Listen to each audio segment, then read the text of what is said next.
everyone, and welcome to this episode of Morelia Minutes. I'm Lori with Behavior Education, and this is Captain Pike. He is a 2-year-old Morelia Bredli. He's a hypomelanistic Bredli, and I just wanted to give you a quick update about him. For those of you who watched our episode about putting him in a new terrarium and trying out a new terrarium style, he is doing great in that new terrarium. It's a Thrive terrarium.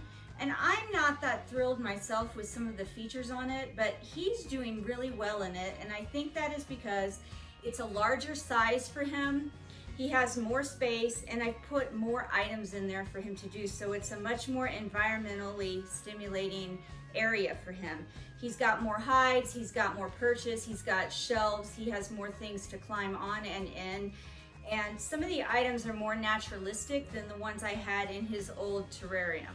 In his old terrarium, it was a pretty sterile environment. Although I had things for him to perch on and climb on and hide in, they were all pretty sterile, as in they were plastic or PVC or things I made from food containers and cut holes in. And that was just all stemming from his quarantine when he first got here many months ago. But now in his new terrarium, he actually has things that look like trees and look like rocks and look like caves. And although I don't have actual live items in there because I'm just not good with live plants and things like that, he does have real rocks in there. He's got some real bark in there. He has some natural substances in there. And then he still has his regular hides and his PVC perches and his shelves. So he's doing just really great. I thought I'd let everybody know that he's very happy with his new terrarium. He's thriving in it, doing very, very well. And again, this is Captain Pike. He's a hypomelanistic Morelia Bredli that was hatched August 13th, 2017. He was obtained from MartinRMorelia, who obtained him from Andy Watson, who produced him from animals that were obtained from Nick Mutton. And now he's with us for life. When I need a temporary holding area for the snakes while they're out for cleaning or while they're waiting to be weighed or trained or fed, I often use these tubs with perching in them. The Morelia Bredli and Morelia spilota especially are used to draping and perching on things, and they're usually really good about staying in or around these tubs reliably.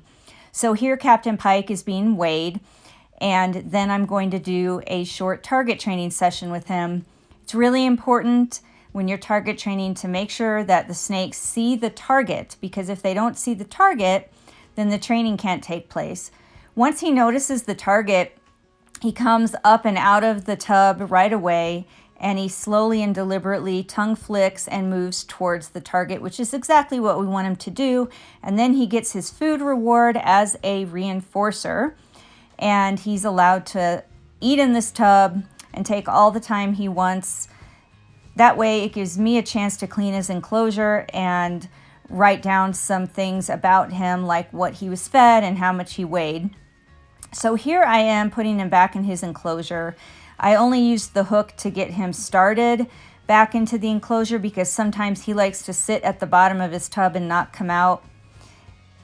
So here he starts going back into his enclosure on his own. I'm a really super bad snake mom here, and I see this coming, but I do nothing about it.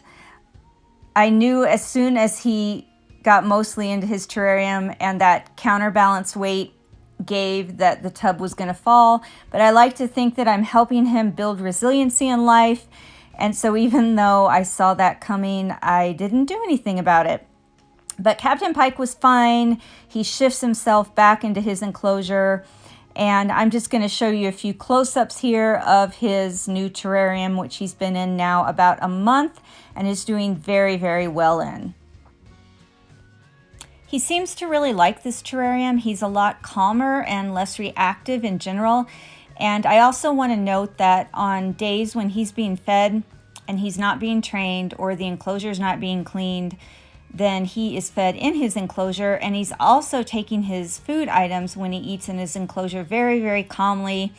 And I just really feel like this has been a good move for him and a good environment for him to be in based on the behavioral changes that I've seen in him, which are overall, he's more calm and less reactive and easier to handle.